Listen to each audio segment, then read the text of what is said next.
Hey, what's going on, guys? Today we're doing 4 sophomore trade targets who we think are going to have explosive second years. Jaden, why don't you start us off? All right, I got to start off with Jayden Higgins here. It kind of saddens me as a Colts fan. Both of my players are AFC South rivals on this list, which is unfortunate, but I got to give credit where credit is due. Jayden Higgins, he finished his rookie year with a solid 41 catches, 525 yards, 6 touchdowns. But the numbers that really are going to matter here are how efficient he was. He had 2.36 yards per route run, which is a number that actually ranks in the top 10 for all rookie receivers with at least 250 routes since 2011. So to put that into context, he's kind of in the same company as rookies like Rashee Rice, Tyreek Hill, and unlike many rookies who are going to struggle naturally with being reliable targets for the quarterback, Higgins was nearly flawless. He had pretty much no drops, 1.5% drop rate.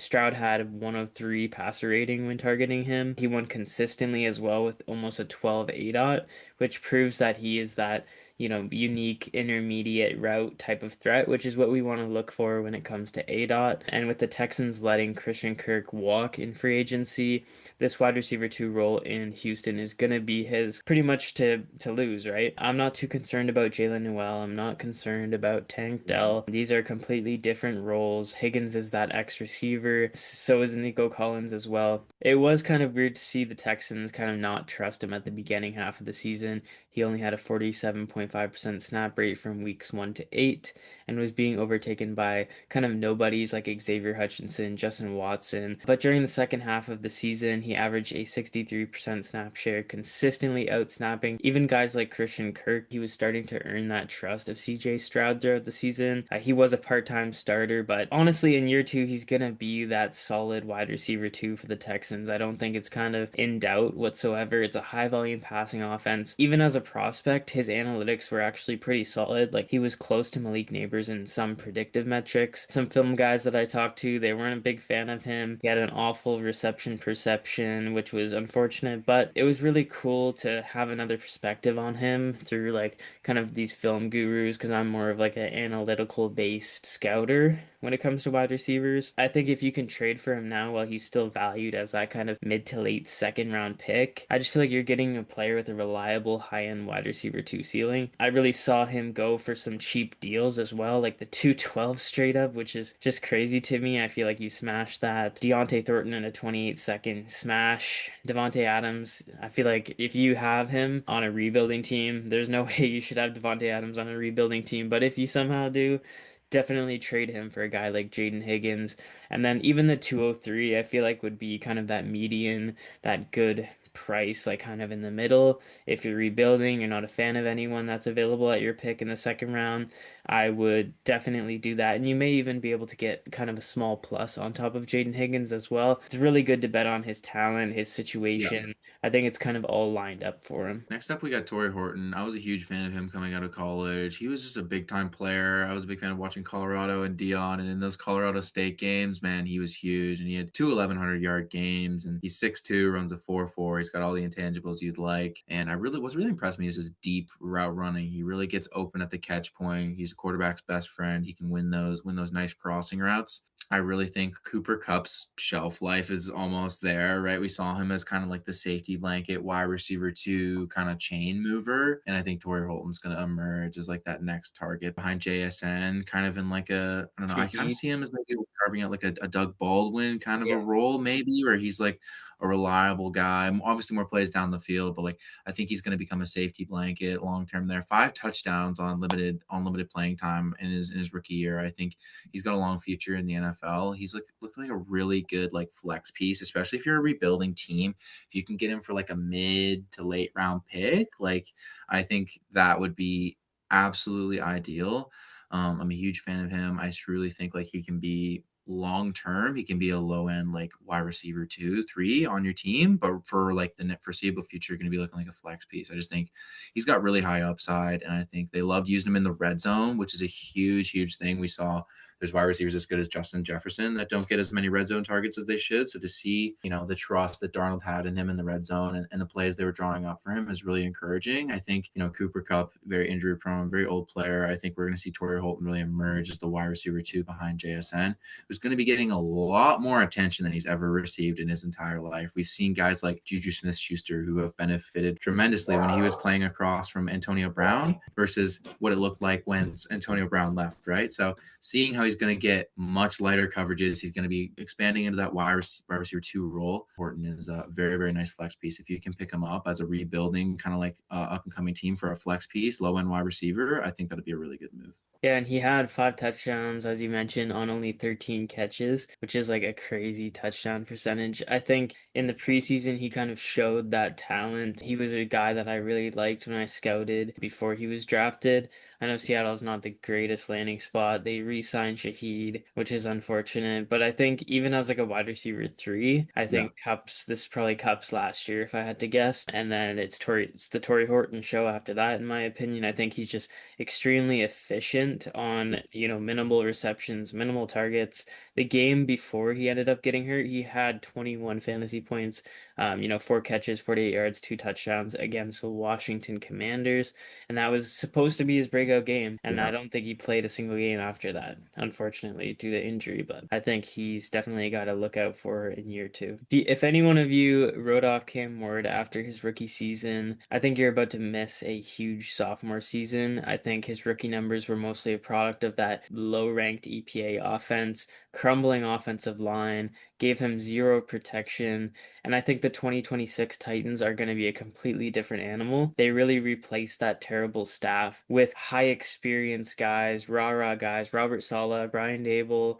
Remember what Dable did to Josh Allen when Josh Allen was kind of struggling early career? He really helped kind of push him past that level of kind of being that turnover machine, really helped simplify his reads, and really helped show him what he's capable of. Even Daniel Jones. Daniel Jones had a top 5 fantasy season with Brian Dable. I think it could be a similar thing for Cam Ward. He's now brought in Wan'Dale Robinson to be the safety blanket, re-signed Calvin Ridley to stretch the field. He's going to be using Gunnar Helm, who impressed in limited snaps as the tight end in Tennessee. Many people don't understand that Ridley, Wan'Dale, Ao Namor, and DK is actually a really solid wide receiver core. In terms of green flags, in terms of analytics during his rookie season, I noticed he had an on-target throw percentage of almost 73%. He also averaged a 90 passer rating during the second half of the season. He showed a huge improvement in terms of his statistics from the first half of the year, even behind a tanking, really bad roster. He was sneakily very accurate, and most of his sacks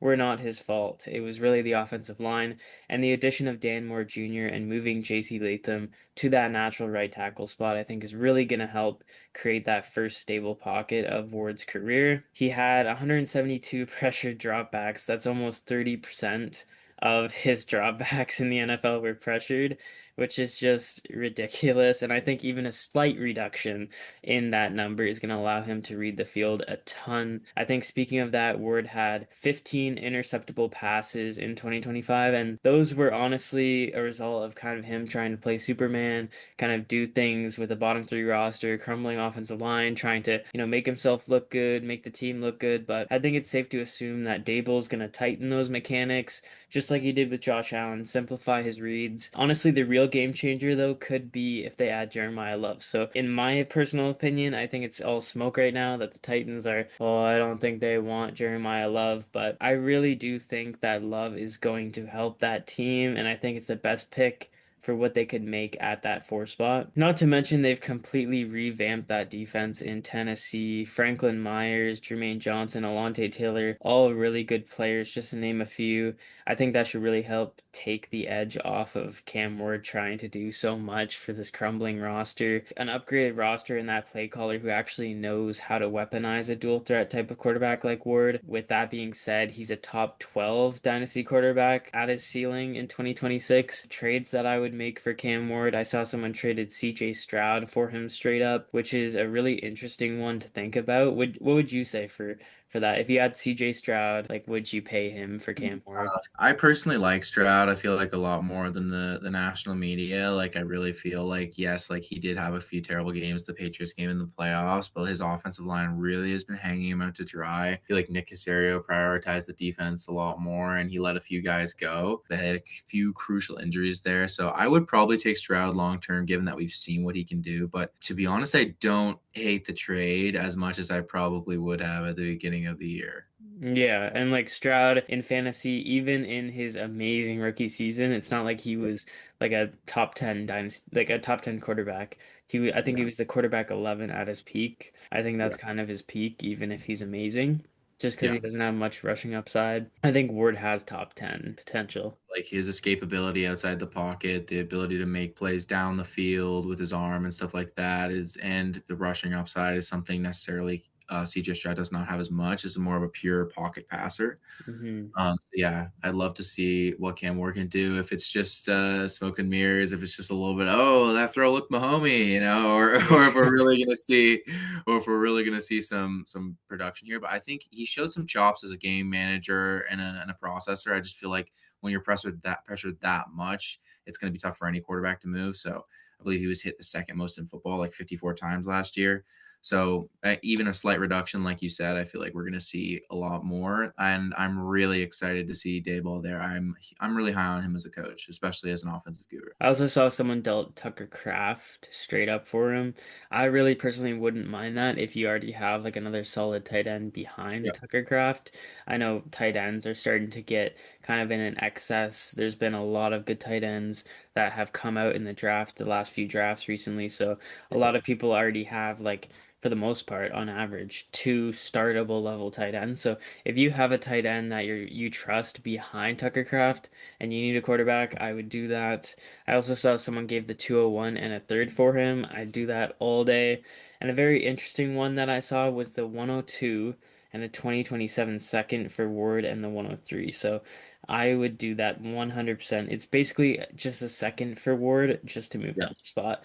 And I think a lot of those wide receivers that are in the draft this season, at least in the top three, are really in the same tier. So Next up, we're talking about Bhayshul Tuten, a guy who had a very eye-popping 40 time last year, got a lot of people's heads turned, and he went in the fourth round of the Jags. Truth be told, I think in this year's running back class, he would probably be a third round pick, maybe a late second, but I truly think he'd be a third round pick. Definitely get higher draft capital than he did. He was actually a very productive college player, coming in with 1,100 yards and 15 touchdowns as a sophomore at Virginia Tech.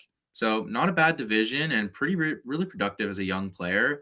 He's 209 pounds, so he's never going to be a workhorse back. But given the loss of ETN and Bigsby, he's probably going to get one of the highest shares of carries that he'll ever get in his entire career in these next couple of years. He's really going to get the chance to establish himself as a high level RB1, a kind of guy where he's not necessarily a workhorse, but he's going to get a lot of carries and he's going to be the main feature back, kind of like an Alvin Kamara-esque usage rate where he's kind of a primary home run threat. He's really, really good in the pass game and he was amazing running off tackle. I'm super, super excited to see what he's doing this next year. With that being said, 3.7 yards per carry isn't the most encouraging thing to see. The rushing efficiency, keeping the pass blocking up, there are things that are going to take him off the field, which is concerning.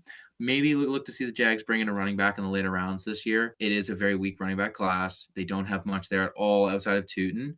So I think he's going to get a huge, huge workload, especially Cohen knows how to get guys like this in space. He had a couple big plays last year.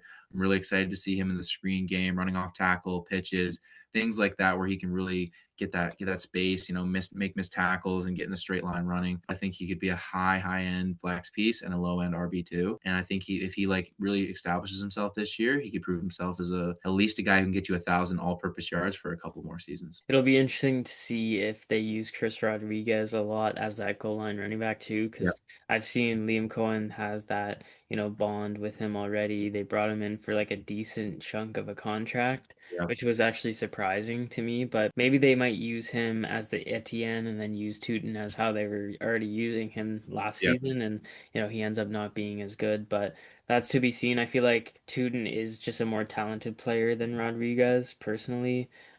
He did show flashes last season, like more towards the middle to end of the season. He was kind of averaging almost a touchdown every single game. It was kind of like every other game he would get a touchdown. They started to trust him more as goal line running back. I think if they give Tuten those opportunities, they continue to do that over Rodriguez, then I think that Tuten's going to break out for sure. And he's definitely a guy to keep an eye on. Yeah, a guy who, again, in a class like this, if I could get him for like late second, Yeah. third, something like that, I would absolutely take that gamble, given the running backs like that are going to be available at that point. If you're looking for a shot on a young running back who's going to get a high workload this year, Bhayshul Tuten trade might be the move for sure. Tuten on Keep Trade Cut is currently priced at the 109 to the 201. Jeez, Christ. At that point, is he a sell? Jesus. Oh my God. Does that change your whole fucking analysis? Oh my God. Literally, what the fuck? You're like, if I can So, get him for a fucking third and so he's keep trade cut going says for I a should just first. draft, so instead of drafting at the 110, I should trade for Bhayshul Tuten. Like that is the second. The guy had 3.5 yards per carry, 300 yards. I don't know. I just talked him up. I like the player. But what are we talking about here? The 110. The guy went in the fourth round and didn't even have 400 yards. The fuck are we talking about?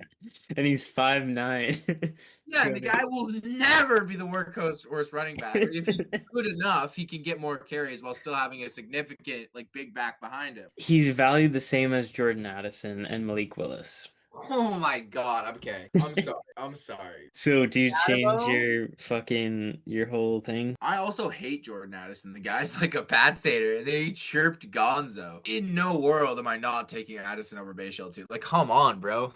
Honestly, I'd take Addison over, or I'd take Tuten over Addison. Not I gonna mean, lie. I feel like just the legal troubles, honestly. But I take Willis over Tuten. I take Gadsden over Tuten. Take a first over Tuten any day. I would take Jadarian Price before I made that trade for sure. You're completely talking shit about your own breakout player. No, literally, I'm like, what the fuck? Literally, the guy's shit. I'm like, no, he's not shit, but like the 109. Wow. Like, if he's going for the 109, the 110, you have to sell that. Like, I'm taking Jadarian Price all day over him in that spot. I just think there are, even in a weaker draft class, he went in the fourth round. He only had a couple 100-yard season. He's never going to be a workhorse back at only 209 pounds. He's very slight. He's very small. I think even while he's an explosive player, he's not a great pass blocker. He's had some fumbling issues. There are a lot of red flags here that would not make me like have that as an equal value. The fact that that's consensus, if you can get a late first rounder for him, I absolutely would do that. I was pricing him in my evaluation around the mid second, third. That's a great deal. Again, everyone's league is different. Keep trade cut is far, far from the Bible of how we value Yeah. players. Yeah. We know a lot of people use that as a mainstream consensus. So if you have Bhayshul Tuten in your league valued around 108, 109, 110, even 111, I'm going to smash accept that any day of the week. If you have him, if you can take a flyer on him for a mid-second, really early third, maybe a couple thirds, I would maybe do that because I think he's going to have a nice year. But yeah, I'm extremely surprised to see his values coming in at the late first round for a guy who went in the fourth round and had 317 yards. I think his value just kind of skyrocketed after Etienne left. He shot up from RB27 to RB22. So, I mean, people are just kind of overreacting right now. I see him traded for someone traded the 109 for Tuten and a third. I don't know, man. I feel like at this point, you're kind of, if you have him, either sell high or hold him. I don't think anyone's gonna trade him for two thirds. I don't think you're gonna get him for a mid second just because of the possible ceiling on him. But definitely, if you can get him for like a early second, I probably would take the risk. I just don't. For first is just ridiculous. Like, I would trade the chance to draft like Chris Brazzell for him, but if there's guys like Stowers, Price, one Yeah. of either Conception, Cooper, Boston, if any of those guys are there, I'm taking the shot on them over this. All right, guys. Hope you guys enjoyed the video. Like, subscribe. Be on the lookout for more videos. Really hope you guys enjoyed this one. Hope it helped you guys out with your dynasty teams. Go and trade for these guys. Bhayshul Tuten is, but like, I guess it depends on the price, right? But Whatever your league has him valued at, he's a very volatile player. We like the player, but yeah, play the we like market. the player, we like the possible starter ceiling, but what we're Yes, kind of saying here is like with the recent kind of skyrocketing of his value with the Etienne Saint signing, I just feel like if you can ship him off for first, I'm doing that all day. absolutely.